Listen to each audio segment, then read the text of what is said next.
like to welcome everybody to the Coaches in the Mouth pod. This is Coach Jeff Williams along with Coach Daryl Fimple and the Mouth Brent Bender. Before we get started, let's thank our sponsors. The Coaches Pod Network is powered by Lindsey and Associates. Our Player of the Week is sponsored by C.R. Crawford and Construction. Make sure you see our man Pete at Monetary Lending, Sports Clips, The Collective, and Ben's Apartment. Hootens, the Pigs brand, we're the official podcast of the ARFCA. Make sure you hit that like and subscribe button. A lot of you are not hitting the subscribe button. I had checked on some people the other day. Hit the like and subscribe button, get us going.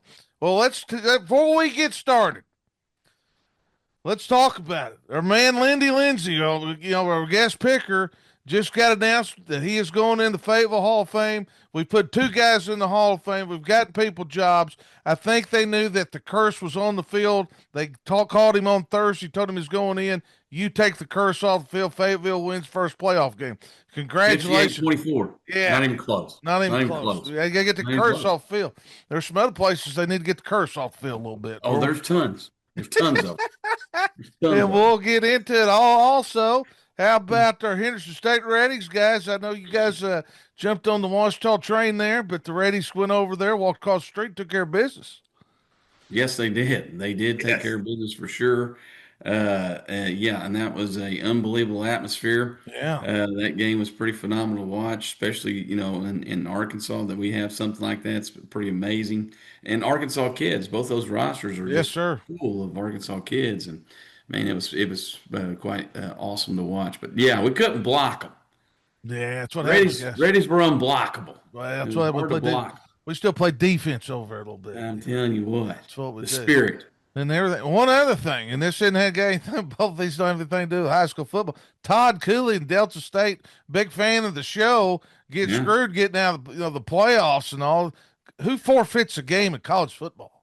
It's nuts. I didn't even know that was possible. Didn't know that was a possibility to call somebody and go, hey, we're done. Yeah, doing that. Our man Bray Cook is in Cleveland, Mississippi today. That's why he's not with us, and he's trying to track Coach Cooley down, get some comments, and maybe a little interview today.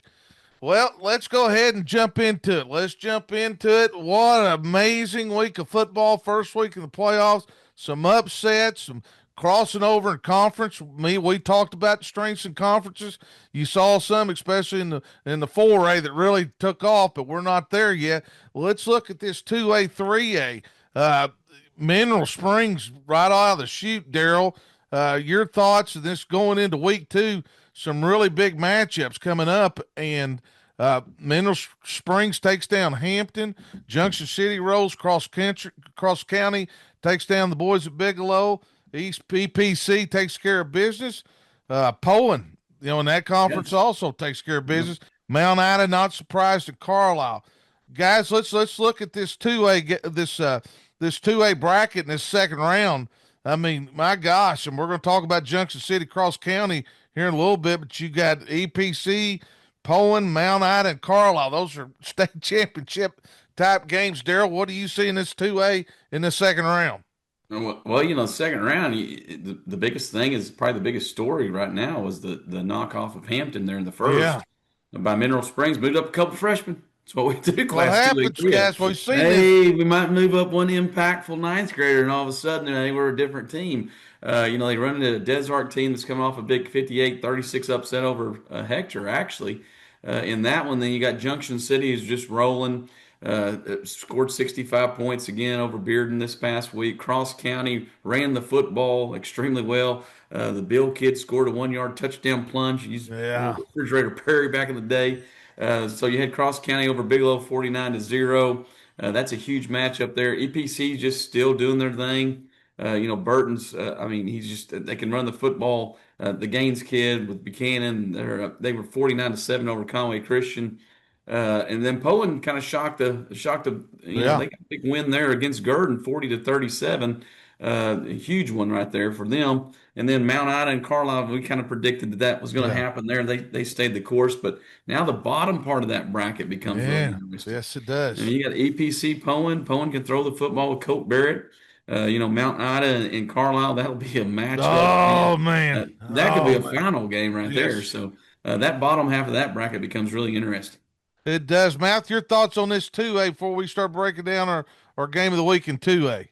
Well, Hampton, thank you for playing. Yeah.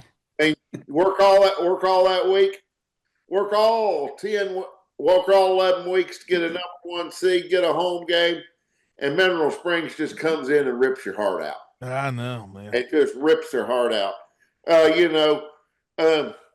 Junction City, the Dragons just do dragon things this time of year. Just take care of business. EPC, outstanding as usual. And Cross County, Coach Van Pascal, playoff time. Yeah. Cross County's Van Pascal tough right now. So, interesting week coming up this week. No doubt. I mean, you're sitting there looking at in the second round here, Mount Ida. Yeah, I mean, that one there really sticks out. I mean, Carlisle's got to travel to Mount Ida. Carlisle ain't used to traveling until about semifinals, but they're going. I mean, that's a little different for them.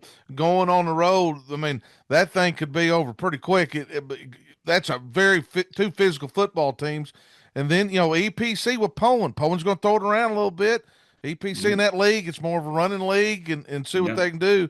But let's go ahead and do this. And before I jump into it, Mineral Springs, you see these runs, especially smaller schools, you nailed it, bringing up ninth graders and things that are good players, and it creates more depth for them. Well, let's do this. Our 2A game of the week is Cross County at Junction City, two powerhouse in Utah, about two big physical football teams. Van Pascal knows how to get it done. Junction City, Coach Ball and those guys are rolling and been outstanding all year. Daryl, break this one down for us. Well, Cross County last week beat Bigelow 49-0. They did it on the ground. Caden Crawford had a 10-yard touchdown run, a 5-yard touchdown run. Braxton Armstrong had a 49-yard touchdown run. Like I said earlier, they say that they got it down there to the goal line and gave it to Bill for a 1-yard touchdown run. So they kept it on the ground, kept the clock moving. Defensively, they played really, really well, especially in the box against Bigelow, which is going to be huge this week. Yes. Against Junction City, because it doesn't take much of a crease. And they're big in front, too. So this is going to be a heck of a battle. Junction City is at home. I think that's a huge play in this game right here. I think Junction City is used to playing at home, especially in the playoffs. And they're going to continue the momentum. They're scoring a ton of points, too, not giving up many. So I'm going to take Junction City at home. Taking Junction City at home, Fimp is. Mouth, break this one down for us. Cross County, Coach Van Pascal loves the playoffs. He's got a top prospect in the state of Arkansas headed down to Junction City. Junction City, primed and ready to go.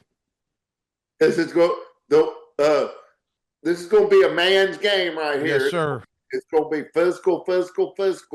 You need, if you're not going to be ready to step in there and go toe to toe, nose to nose, you need not play Friday night because they're going to be knocking people around. This is a great game. I just feel like with Junction City at home, I got to go with the Dragons. Going with the Dragons. I tell you what, I've been back and forth a little bit this. I like Junction City at home. I like the way they've played all year. Cross County has been tested, though, with EPC, and that league looks really strong. They look like they've had a strong outing, but I'm going to go with the Dragons also in this one. All right, headed over to 3A. I mean, my gosh, Walnut Ridge with a huge victory, scored 70 on Dumas. Bismarck, not a surprise. McGee, Salem, Osceola, Drew Central, Boonville, Glen Rose, Fordyce, Charleston, Smackover, and Mayflower. No, just huge upsets in this one, but this second round is going to get really interesting. This 3A, I mean, there's matchups everywhere in this one, and we'll feature a game here with this, but you're sitting there, Mansfield, Walnut Ridge, Daryl, I mean, Bismarck, McGee, Salem, and Newport rematch. Osceola, Drew Central, got Rivercrest got the bye last week, and Boonville we'll talk about later. Glen Rose and Atkins, you got Fordyce and Charleston. That could be a game of the week anywhere you want to talk about.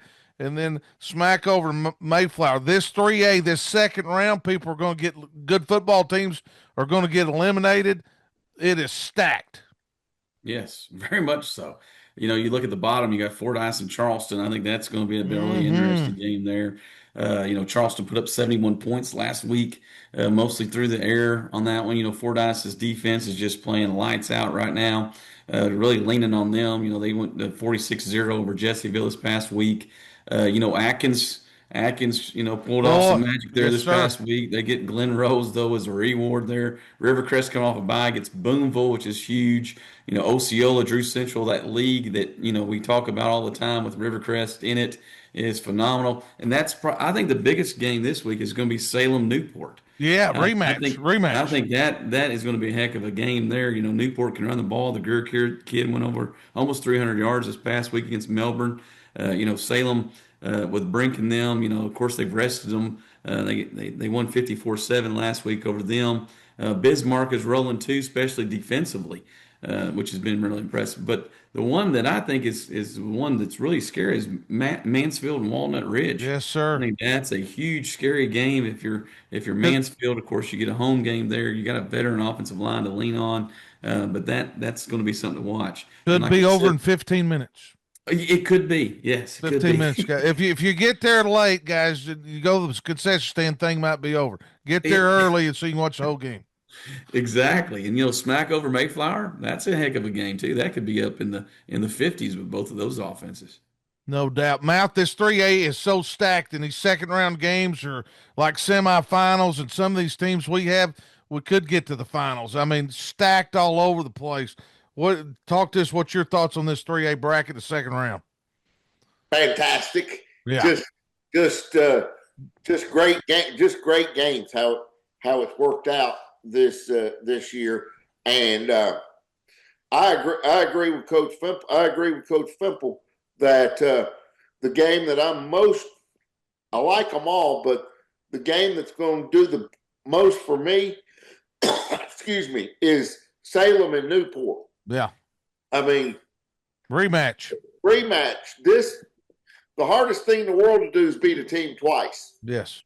and you can rest assured Newport's had this marked on their calendar if we could get through the first round of the playoffs. They're going to be ready to go. Salem's going to be ready to go. Newport's going to run the ball. There's going to be points scored. It's going to be a tight game. Maybe who turns the ball over less. Fewest turnovers will win this game. And I agree with you. The one that really sticks out to me is this Charleston Fordyce game. I mean, Fordyce is dealing with some injuries. Charleston can throw that thing around a little bit, giving up points. Can Coach Rogers, who knows the playoffs, Ricky May knows the playoffs, can he control the line of scrimmage and keep the ball out of them throwing it down the field? That's going to be big contrasting styles. But in the other one, this Atkins bunch has really come on here. With Glen Rose, that's an interesting matchup for me. Obviously, Osceola gets out of the first round. I love the Salem Newport game. Interests me second time around. Salem took care of them pretty good the first time.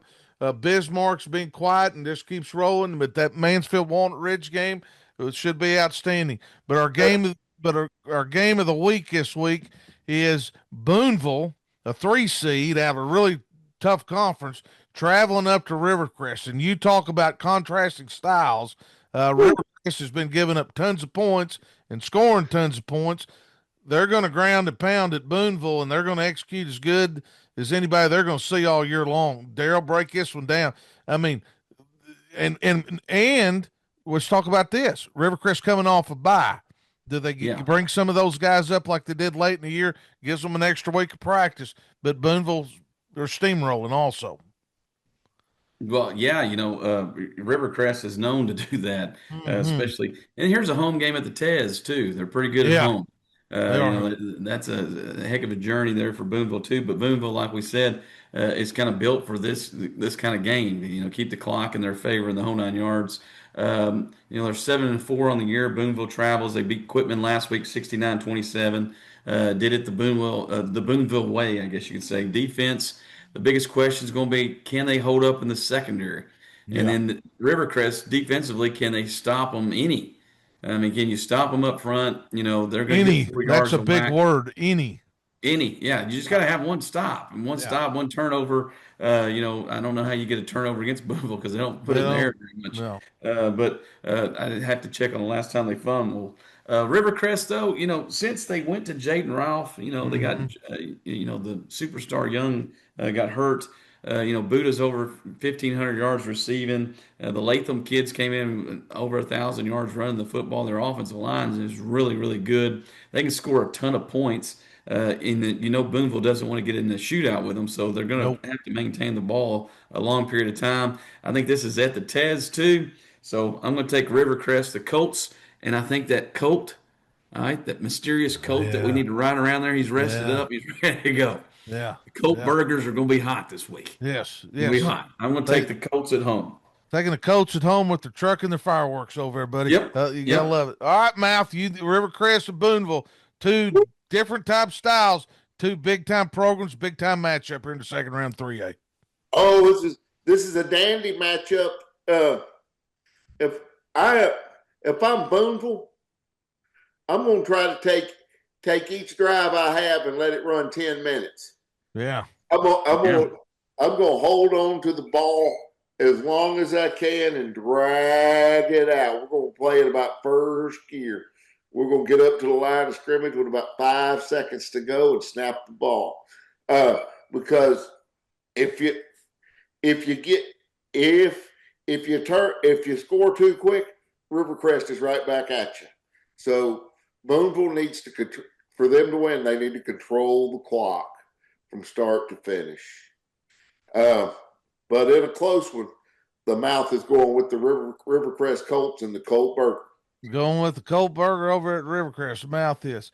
I tell you what, this is back and forth, and I can see this going either way. If Rivercrest turns it over, loses possession, there's pressure on them offensively also to score. Can they get a stop or two? I'm with Daryl and you in the Mouth. I'm gonna go with Rivercrest. They're at the Tez. They play really well at home, and man, it could go either way. But I'm gonna go with Rivercrest on this one.